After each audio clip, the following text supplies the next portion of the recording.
Ceux qui se réinventent sont dans Be Inspired avec Société Générale.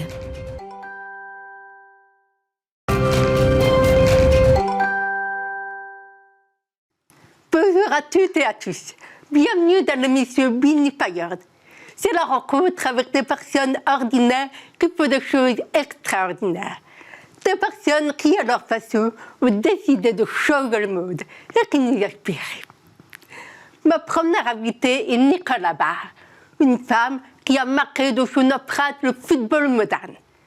Tout au long de sa riche carrière, Nicola Barr n'a cessé de collectionner les titres. Membre de l'équipe de France pendant 10 ans, 8 fois championne de France, meilleure buteuse. Elle organise ensuite au sein de France Télécom les Jeux Olympiques d'Albertville en 1992 et la Coupe du Monde de football en 1998. Et Nicole est également chargée de la mise en œuvre des ABCD de l'égalité au sein des écoles de France, un sujet hautement explosif.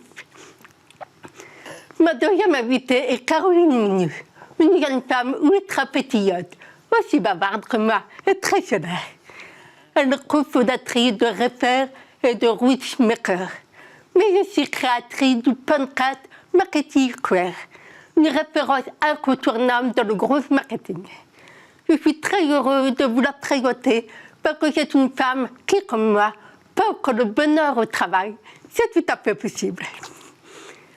Comme nos deux invités, allons-nous oser prendre notre place et faire de nos passions des moteurs de notre vie professionnelle. Bienvenue à vous deux qui nous rejoignez. C'est parti pour 2 découvertes très inspirantes.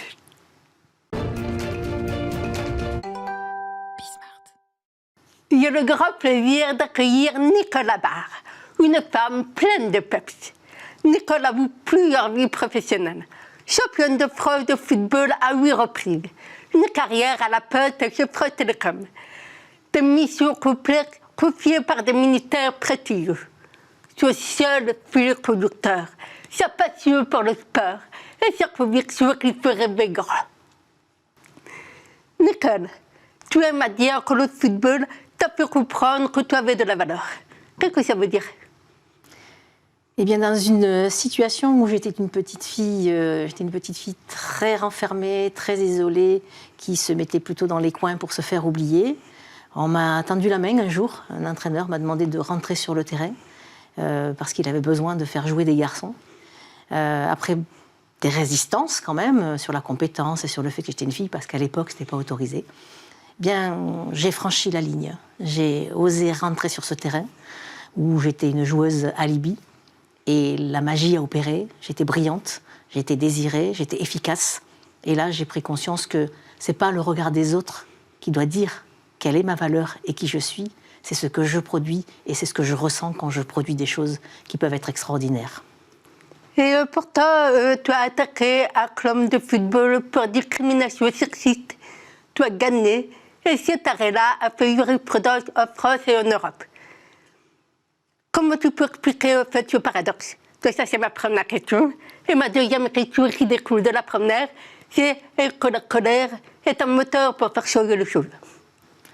Alors, ça s'explique très facilement parce que, comme je viens de le dire, ça a été un tel bonheur pour moi de découvrir que j'étais capable de faire des choses magiques et extraordinaires avec mon corps sur un terrain de foot. Quand il nous a été dit au club du Plessis-Robinson qu'on n'avait plus le droit de jouer et que les petites filles qui étaient dans mon club devaient trouver un autre endroit pour s'exprimer, eh bien j'ai eu besoin de la colère. Parce que ça a été la capacité pour moi de me révolter et de dire « stop, non, ça suffit, ce n'est pas normal. Et je ne veux pas que ces petites filles croient comme moi que ce qu'on est en train de leur faire vivre, c'est normal. Elles ont le droit à l'ambition, elles ont le droit d'être aussi heureuses que moi sur un terrain de foot. Et c'est pour ça qu'il n'y a pas de choses paradoxales. Jouer au foot, c'est un bonheur, et c'est un bonheur pour tout le monde, les garçons et les filles. Et donc, comment ça a été perçu autour de toi ? Ça a été perçu de façon plutôt négative, alors pas par les médias qui ont été extrêmement positifs, et heureusement, mais globalement, on était les anti-masculines, on n'était pas gentils avec les hommes. Voilà, notre combat était un peu dénigré, mais malgré tout, on est allé jusqu'au bout parce que ce que j'ai décrit comme situation, c'était déjà produit plusieurs reprises Et je crois qu'à un moment donné, il faut dire stop. Il faut vraiment que ça s'arrête. Et les médias nous ont soutenus, heureusement. Un avocat a été extraordinaire. Il était aussi très impliqué dans le sport.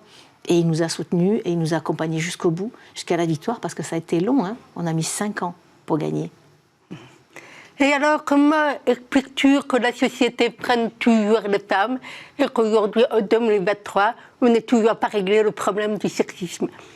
Parce qu'on ne le prend pas à la racine.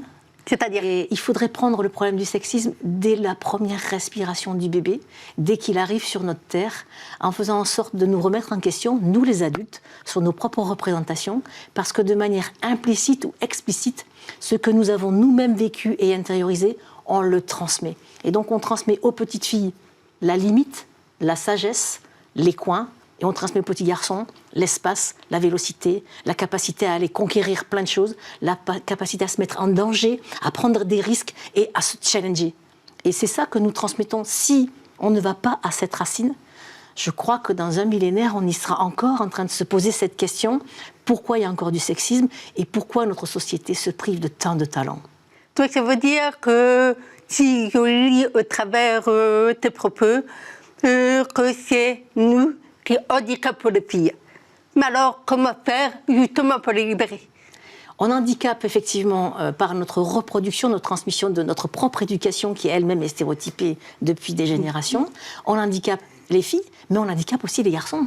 C'est pour ça que moi je prétends qu'il faut aller à la racine, chez les tout petits, pour faire en sorte de les éduquer dans une capacité à s'épanouir totalement, chacun, les filles et les garçons. C'est très important pour moi, qu'ils grandissent en même temps, pour qu'ils arrivent à faire une chose que moi je trouve magnifique et qui prouve qu'on est à égalité, c'est négocier. Je négocie tout, j'apprends à gérer ma frustration et je fais un cadeau à l'autre dans la frustration que j'accepte et non plus, du coup, simplement dire « j'ai le droit de, j'ai le pouvoir de, toi tu dois faire ça et toi tu dois faire ça ». Donc on est bien sur les petites filles et les petits garçons qui sont essentiels. Et concrètement, est-ce que tu peux me donner un exemple de ce que tu observes sur le terrain qui incarne en fait justement ces différences que nous faisons inconsciemment? C'est très simple. Deux situations précises, puisque moi je suis le corps, la motricité, l'espace, la conquête. Dès l'âge de 3 ans, les petites filles vont commencer à aller dans les coins, à réduire leur espace. Ce n'est pas les papas et les mamans qui le leur disent de façon explicite. Elles le comprennent et elles le font. Et ce faisant, elles se challengent moins, elles ne prennent pas de risques. Ça se retrouve après ensuite dans tous les champs de la société, et notamment dans le monde de l'entreprise pour les postes à responsabilité. Les petits garçons, pendant ce temps, ils courent partout, ils sautent. Observez la cour de récréation, c'est clair. Les filles seront à la périphérie, les garçons sont au centre. Et ce n'est pas toujours du football qui est pratiqué. C'est donc bien cette liberté qu'ils se donnent, eux, pour toujours être en mouvement. Des garçons en mouvement, des filles statiques. Ce mouvement, ils l'ont en permanence dans la société, y compris dans le monde de l'entreprise. Les femmes ne sont pas en mouvement, elles attendent, elles espèrent souvent, elles ne prennent pas leur chance. C'est pour ça que je dis souvent, franchissez la ligne, allez dans des endroits où vous pensez que vous n'avez pas votre place. Parce que la seule chose qui puisse arriver, c'est que vous appreniez de toute façon beaucoup de choses, vous réussirez peut-être pas, mais tenter, prendre le risque d'échouer, c'est déjà prendre le risque de réussir. Donc il faut tenter et ne pas avoir peur de l'échec. L'échec est formateur, c'est ce qui permet de réussir. Et donc, en tant que maman, par exemple, comment puis-je libérer ma fille? Déjà, tourner le regard vers soi, vers la cellule familiale et accepter de se fragiliser, accepter de se remettre en question. En se posant cette question toute simple, en quoi moi, de par mon histoire et mon vécu, je suis moi-même responsable de la reproduction. Et en quoi je peux faire en sorte de ne pas transmettre ces limites-là. Travailler sur mes peurs, travailler sur mes croyances, travailler sur mes représentations, qui jouent, je le répète, c'est très important, sur les petites filles et les petits garçons. Et a fortiori beaucoup plus sur les filles par rapport au pouvoir de domination. Donc c'est donc les adultes qu'il faut remettre en question. Et je dirais, dans le monde de l'entreprise, tous les managers, a fortiori masculins, tous les responsables d'entreprise doivent se poser cette question. En quoi, moi, je dois me remettre en question à titre personnel, pas à titre professionnel, à titre personnel par rapport à mon histoire. C'est là qu'on commence à faire avancer la situation. D'accord. Et est-ce que tu aurais un exemple concret d'une prise de conscience de manager sur justement ce rôle sur le sujet? J'ai un exemple très concret. J'ai entendu un jour une coach qui coachait une femme qui avait un poste à responsabilité et le patron de l'entreprise. Et la femme qui avait cette poste à responsabilité avait une ambition, il y avait un poste à pourvoir qui était bien supérieur et pour lequel elle cochait toutes les cases, elle avait toutes les compétences. Là, la coach revient et elle trouve cette femme dans une situation de tristesse. Elle n'avait pas eu le poste. Alors elle dit, mais je ne comprends pas comment ça se fait que tu n'as pas eu le poste. Elle va voir le patron, puisqu'elle était coach aussi du patron. Et elle lui dit, mais comment ça se fait? Une telle n'a pas eu le poste. Et là, le patron se recule comme ça et dit, parce qu'elle le voulait. Elle ne l'a pas demandé. Elle n'a pas demandé le poste.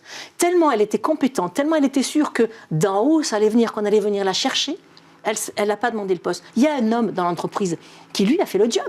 Il est allé dire au patron, je veux ce poste, je suis compétent, j'ai l'ambition. Il s'est challengé et il s'est mis en avant. Elle ne l'a pas fait. Elle n'a pas eu le poste. Challengez-vous, osez montrer vos compétences, vos capacités. Mettez de l'énergie dans ce que vous avez envie de porter. Ça va vous servir à vous pour votre carrière professionnelle, mais ça sert aussi votre entreprise. Parce que s'il faut, le poste qui a été pourvu et qui a été donné à cet homme aurait peut-être mieux incarné, plus d'efficacité avec cette jeune femme, sans pour autant enlever quoi que ce soit à ce candidat masculin qui lui a fait le job. Et donc, si, en tant que dirigeant, j'ai envie de m'investir dans cette mission, comment je peux aider mon équipe, mon entreprise à grandir, autant les femmes que les hommes, puisque c'est un sujet mixte en fait. Toujours en osant Mais si je suis le dirigeant. Voilà. Donc, toujours en osant en tant que dirigeant, déjà s'interroger soi, pareil que pour la maman tout à l'heure, se remettre en question soi, se fragiliser un petit peu et se dire, il y a peut-être un espace où je peux gagner en efficacité, autant chez les hommes que chez les femmes. Mettre ensuite en place des programmes d'empowerment au féminin pour dire aux femmes ce que je suis en train de dire. Osez, montrez-vous, prenez des responsabilités, défendez votre point de vue pour que je puisse, moi, vous voir, pour que dans les équipes, on puisse vous apprécier et qu'on puisse composer dans la mixité une globalité de ressources. Et peu importe si c'est un homme ou une femme, parce que l'objectif à atteindre, on l'atteindra ensemble. Donc, ne pas croire que ça va se faire tout seul. Déjà, moi, en tant que patron, je me remets en question, je m'interroge, et ensuite, je mets des moyens concrets, financiers, pour mettre en place des programmes d'empowerment féminin, pour aller chercher des femmes et les amener à dire « moi aussi, je veux ». Une sorte de MeToo qui permettrait de faire en sorte qu'elles puissent prendre les vrais postes et que l'entreprise y gagne au bout du bout. L'entreprise y gagne, ça a été démontré. Hein. Il y a un rapport de McKinsey qui dit que les entreprises mixtes où les femmes ont toute leur place sont beaucoup plus efficaces que les entreprises où il n'y a que des hommes qui prennent les postes à responsabilité. Et quel secret partagerais-tu avec les personnes qui, justement, ont du mal à franchir cette ligne, à prendre leur place? Le secret, c'est d'utiliser son corps. Les femmes, on est trop dans le mental, on est dans le contrôle, dans la détermination. Quand on s'engage dans quelque chose, on va jusqu'au bout, mais on y va toujours avec notre tête. Et on oublie qu'on a un corps. Dans ce corps, il y a de l'énergie. Et c'est là qu'il y a la passion. C'est là qu'on peut se surpasser. C'est là qu'on peut oser parfois prendre le risque qu'on ne prendrait pas si on avait trop de réflexion. Mesdames, j'ai envie de dire aux femmes, bougez, faites du sport, explorez cette énergie, mettez-la au service de votre vie, déjà, et mettez-la au service aussi de votre projet professionnel. Et tout le monde y gagne. Et mettre de la joie dans ce qu'on fait, parce qu'on ressent les choses physiquement, et ça permet d'avancer plus vite intellectuellement. Voilà. Donc ça veut dire que j'utilise mon corps, j'utilise le sport. Absolument. Mais qu'il n'y a pas aussi quelque chose de l'ordre de la libération du corps, en s'assumant davantage, en étant moi dans la comparaison avec ma voisine, avec... Il y a la liberté de traverser les espaces qui, depuis le départ, moi, me touche énormément. Quand on voit un bébé qui a fait des efforts extraordinaires pour apprendre à marcher, qui a surmonté plein d'efforts, plein d'échecs, fille ou garçon, qui s'est donné la liberté de choisir son chemin, son axe, et que d'un seul coup, hop, on le limite, on fabrique du handicap parce qu'il y a ces stéréotypes qui viennent nous encadrer en tant que petite fille, eh bien j'ai envie de dire, prenez de l'espace, prenez de la place, faites bouger ce corps. Votre propos, tout aussi pertinent qu'il soit, sera plus entendu, plus énergique et plus en capacité de toucher la personne qui vous écoute si vous y mettez aussi votre corps. Ça se sentira. Donc, de la liberté, de l'espace. Et des grands espaces. Arrêtons avec les petits espaces. Rêvez grand, petits espaces, grands espaces. Voilà. Poste là, poste là. Voilà. Efficacité là, efficacité-là. Voilà. Prendre de la place, bouger. Et ce corps est essentiel pour ça. Général Carole, mille merci pour ce partage. Et moi aussi, je vais prendre ma place. Exactement.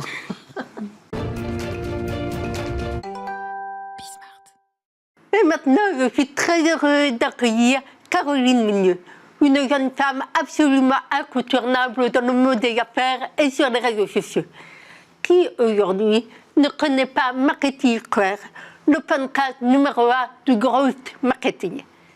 Qui n'a pas entendu parler sur LinkedIn du Report Challenge qui permet aux gens de se connecter et de grandir ensemble en toute bienveillance. Caroline, tu as commencé ta carrière comme salariée et aujourd'hui tu es entrepreneuse. Qu'est-ce qui s'est passé? Merci déjà Virginie pour ton invitation, je suis ravie d'être là aujourd'hui. Ce qui s'est passé, c'est un petit coup du hasard qui était de base une peau de banane. Et en fait, j'ai eu un accident de parcours. Après 8 ans aux US, du jour au lendemain, je me suis fait un peu sucrer mon visa. On m'a fait une proposition de job alléchante pour lequel j'ai tout quitté. Et au final, je me suis retrouvée sur le carreau en France à 29 ans. Et à ce moment-là, je me retrouve repartie à zéro. En fait, avec mon capital de départ, je suis dans la maison de mes parents qui sont pas là. Personne n'est là, personne m'attendait en France. Tu vois, accident, coup du sort. Et en fait, à ce moment-là, j'ai commencé à repartir à zéro. Et j'ai dû reconstruire très vite un réseau.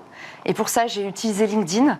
Et puis, au fur et à mesure, toute une succession de petits pas m'ont amené à me reconstruire et en fait, peut-être à me trouver pour la première fois, en tout cas professionnellement de ma vie, quoi. Ah oui. Et alors maintenant que tu as fait cette bascule de salarié à entrepreneur, quel message aurais-tu envie de passer aux managers, aux directeurs, aux entreprises? Bah déjà, ce qui est hyper important, c'est d'ouvrir la voie. Maintenant que j'ai compris en fait qu'on pouvait être entrepreneur, j'ai envie d'ouvrir la voie pour les autres et de dire à quel point c'est accessible. C'est vraiment quelque chose d'accessible. Et en fait, quand on regarde ça de l'extérieur, ça peut sembler nébuleux. Il n'y a pas beaucoup de gens qui l'avaient documenté, en tout cas beaucoup moins à l'époque. Donc la première chose, c'est un rêve accessible.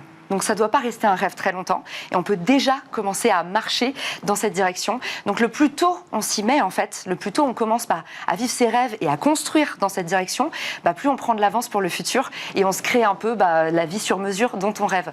Donc ma première chose c'est ça, c'est en fait commencer tout de suite à agir, la capacité d'agir. Et là, agir comment?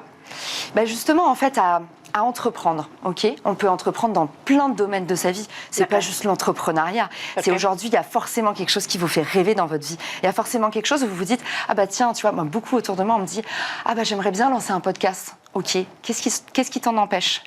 Ah, ça et ça. Ok, écris les raisons. Tu vois, parfois, quand tu fais écrire aux gens déjà les raisons, on se rend compte que c'est pas des raisons, c'est des excuses. Donc, commencer déjà à être dans sa pleine capacité d'agir, de qu'est-ce qui m'empêche de, et commencer à concrétiser, et commencer à avancer, même si c'est des tout petits pas, c'est jamais insignifiant. Parce que se mettre en mouvement, c'est ça déjà la vraie thérapie. D'accord. Et le deuxième message?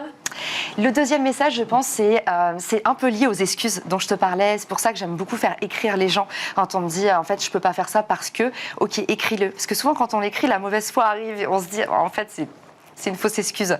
Et je pense qu'aujourd'hui, on a une vraie croyance limitante en France. On pense que notre place est déterminée par les autres. C'est un peu, on se dit, on prendra ce que les autres nous ont laissé. Et si tu inverses un peu ta carte et ton territoire, et si tu te dis, non, en fait, ma place, c'est moi qui la crée. Et en fait, personne n'est responsable de ma place à part moi. Donc, quel que soit, en fait, ton capital de départ, si tu arrives à te dire, tout ce qui est inné, c'est des bêtises. À moi de créer mon espace. Tu te rends compte que, c'est vrai, parce que loi de l'attraction et des belles choses arrivent quand on est dans cette capacité d'agir. Et deux, tu vas beaucoup plus connecter avec les autres, puisque tu vas pas être dans une attitude de comparaison, mais tu vas être dans une attitude vraiment de collaboration. Et ça change aussi pleinement la donne. Et tu me disais avoir rapport syndrome de l'imposteur. Et pourtant, quand on regarde ton parcours, tu as fait énormément de choses à ces dingues 2 ans. Alors, comment fais-tu? Je travaille beaucoup, ça tu le sais. Pour moi, le travail, c'est hyper important. On fait tout un culte autour, tu vois, du fait que il faut faire attention, l'équilibre vie pro, vie perso. Bien sûr, il faut faire attention à soi. Mais en fait, quand on est passionné par quelque chose, il faut aussi se donner les moyens pour que ça arrive. Et il y a quelque chose que j'aime bien dire, c'est quand on fait des choses ordinaires, on a des résultats ordinaires. Aujourd'hui, si on veut créer de l'extraordinaire dans nos vies, il faut vraiment se poser la question, ok, à quel point je suis capable de faire plus que les autres, à quel point, en fait, j'ai la volonté de faire se réaliser mes rêves. Donc ça, pour moi, c'est important. Le premier, c'est une grande dose de travail. Et la deuxième chose, je pense que c'est le réseau. C'est l'amour des autres qui fait que tout le temps dans ma vie, je me suis posé la question, ok, qu'est-ce que je peux faire maintenant pour déclencher une action, pour faire en sorte que ça arrive. Et je me suis toujours posé la question des autres. Dès que j'ai eu quelque chose, je me suis dit, je vais redonner un peu de ce qu'on m'a donné. Et en fait, cette logique-là, elle fait que tu grandis très vite en termes de compétences, en termes de confiance en toi aussi, parce que ça, c'est les autres, et en termes de carnet d'adresses. Et le réseau, tu sais à quel point ça m'a poussé dans ma vie. Et je pense que c'est un effet cumulé de ce mindset-là, de tous les jours, en fait, tout ce que tu reçois, redonner 10%, comme un livret d'épargne, mais tu vois, un livret de développement interpersonnel. D'accord. Et donc là, tu as développé plusieurs entreprises, et tu as appris énormément de choses dans chacune. Est-ce que tu pourrais nous partager 5 pépites?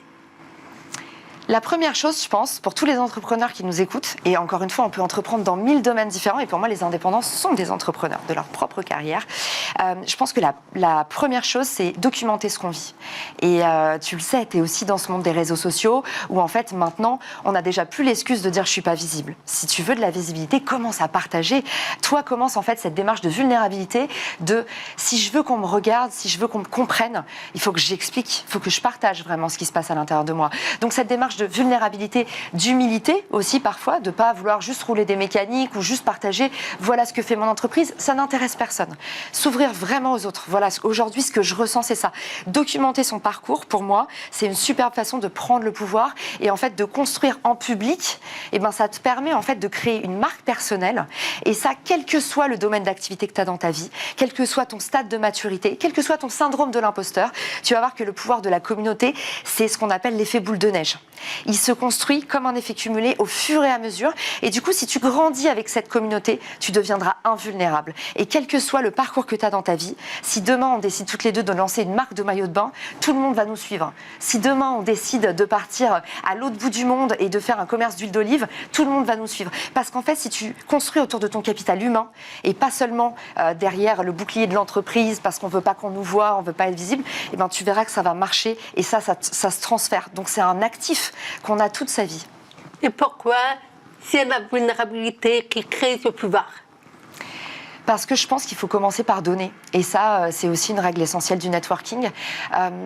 On veut tous être intéressants. La règle pour être intéressant, c'est de commencer par s'intéresser aux autres. Laisser de la place aux autres. C'est ça aussi, prendre sa place. C'est laisser de la place aux autres, laisser aux gens les moyens de nous aimer. Et pour ça, il faut qu'ils se reconnaissent en nous. Et il faut aussi qu'on partage quelque chose qui soit personnel, qui ne soit pas, encore une fois, ordinaire. Tout le monde est capable de partager ses victoires, mais combien sont capables de dire « là j'ai merdé », combien sont capables de se remettre en question, combien sont capables de dire quand ils ont une victoire, c'est grâce à quelqu'un d'autre, combien sont capables de partager la lumière, la victoire. Tu vois, ça pour moi, c'est des petites choses qui font que dans la vie, en fait, plus on va donner de la place aux autres, plus soi-même on va briller, et pas l'inverse. D'accord. Et c'est la raison pour laquelle tu as fait Open Cat. Aussi, et effectivement, ouais. Et comment s'est passée cette aventure? Comment ça a démarré? Ça a démarré, tu vois, tu parlais du syndrome de l'imposteur. Moi, déjà, jamais de but en blanc, je me serais dit, je vais faire un podcast parce que comme tout le monde, je me disais, j'ai rien à dire. Et comme tout le monde, je déteste ma voix. Donc, quand on s'écoute, c'est toujours un calvaire. Donc, démarrer un podcast, ça demande de passer au-dessus de tout un tas de croyances limitantes qu'on a. Ce qui m'a semblé intéressant, et ça, c'est un vrai hack pour les entrepreneurs, c'est de pas trop s'écouter, mais d'écouter les signaux qu'on a sur le marché. Et trouver, en fait, sa zone de génie, c'est un truc qui s'appelle le monopole personnel. Tu sais, c'est l'adéquation entre ta zone de génie, tes centres d'intérêt et tes compétences. Et si tu trouves cette adéquation-là, il n'y a personne qui va avoir ce point comme toi. On est tous uniques, en fait, sur justement ce point de jonction. Si tu développes ce truc-là et si tu écoutes les signaux, c'est-à-dire les gens qui vont te dire « mais attends Virginie, toi, t'as vraiment un truc, quand tu parles en public, tout le monde t'écoute. Attends, mais toi, Caroline, t'as vraiment une belle plume, tu sais que tu devrais écrire plus. Ah, mais toi, en fait, ton truc, c'est vraiment de fédérer les gens. T'es quelqu'un plutôt qui va être un liant, un fédérateur. T'es pas forcément un leader, mais aujourd'hui, on fait tout un truc autour du leadership, mais il y a les connecteurs. Moi, par exemple, je suis un connecteur. Tu vois, je sais très bien, en fait, identifier des synergies et on a tous, en fait, une zone de génie. Il n'y a pas d'introverti dans l'ombre, extraverti dans la lumière. C'est plutôt comment tu cultives ta zone de génie, comment tu crées, en fait, tu construis autour de ça. Donc moi, j'ai écouté les signaux, j'ai commencé à faire du LinkedIn, on m'a dit « ah, tu tu devrais aller sur Clubhouse. Clubhouse, c'est un réseau sur la voix. On m'a dit, tu as des choses à partager, va sur Clubhouse. Je suis arrivée sur Clubhouse, on m'a dit, ah, en fait, tu as une tonalité, tu as une énergie dans la voix, tu devrais en faire quelque chose. Et là, je suis arrivée dans le podcast. Vous voyez, c'est les petits pas et pas juste un grand saut. C'est des petits pas, écoutez les signaux autour de vous. Et comment as-tu réussi à trouver toutes ces personnes que tu as fait 250 podcasts? Ouais, alors, j'adore ça. Et pour moi, c'est un hobby. Maintenant, c'est un tiers de mon activité, mais de base, c'était un hobby. Je connecte naturellement avec les gens. Et je pense que, je te le disais, j'ai un côté très connecteur. Et j'arrive facilement à voir chez les autres des zones de génie ou des synergies. Et du coup, à partir du moment où je vais rencontrer quelqu'un, je vais dire, ah, tiens, tu ferais un super épisode, toi. Tu vois, c'est un truc des formations professionnelles. Donc l'un enrichit l'autre. Mais je trouve très facilement des invités. Et puis aussi, si tu mets les gens à l'aise. Et la logique de mon podcast, quand je l'ai sorti, je me suis dit, je m'en fous de faire de l'audience. Moi, ce sera le podcast qui, en fait, crée des conditions parfaites pour les invités. Je voulais pas que ce soit un truc où l'invité, en fait, c'est comme dans une usine et en fait, je prends que des invités qui ont de l'audience. Je me disais, je prends que des invités qui n'ont pas d'audience, mais qui sont des grands généreux et qui vont tellement donner qu'en fait, l'audience, elle va arriver, mais pas parce qu'ils sont déjà célèbres, mais parce qu'en fait, ils ont partagé un truc unique, parce qu'ils se sont sentis à l'aise. Donc moi, j'ai beaucoup de débutants et j'aime bien kickstarter les gens. J'aime bien leur donner, en fait, l'impulsion et les lancer. Je pense que c'est mon talent, c'est de découvrir le talent des autres, peut-être. Et alors, pour 2023, quels sont tes projets? 2023, plein de belles choses pour Refer. Là, cette année, j'ai fait l'exercice de la levée de fonds. C'était ma première levée de fonds. Encore un domaine où les femmes sont beaucoup trop absentes. Et encore un domaine, je trouve, beaucoup trop sous-documenté. Il y a encore, tu vois, trop de jargon, trop de... j'ai envie qu'on rajoute de la simplicité. Donc, cette année, je vais vraiment essayer de dépoussiérer cette partie-là de l'entrepreneuriat et de raconter... tout cet épisode de mon parcours, encore une fois, le building public, je me l'applique à moi-même. Donc, je vais raconter ça et je vais sortir ma chaîne YouTube. J'ai très hâte. Je pense que, tu vois, une année, un canal. J'ai eu une année LinkedIn, une année Clubhouse, une année podcast et cette année, c'est l'année de YouTube. Bah, canon! Et quelle clé aurais-tu envie de donner aux entrepreneurs, justement, qui sont au début de l'aventure? Commencez maintenant.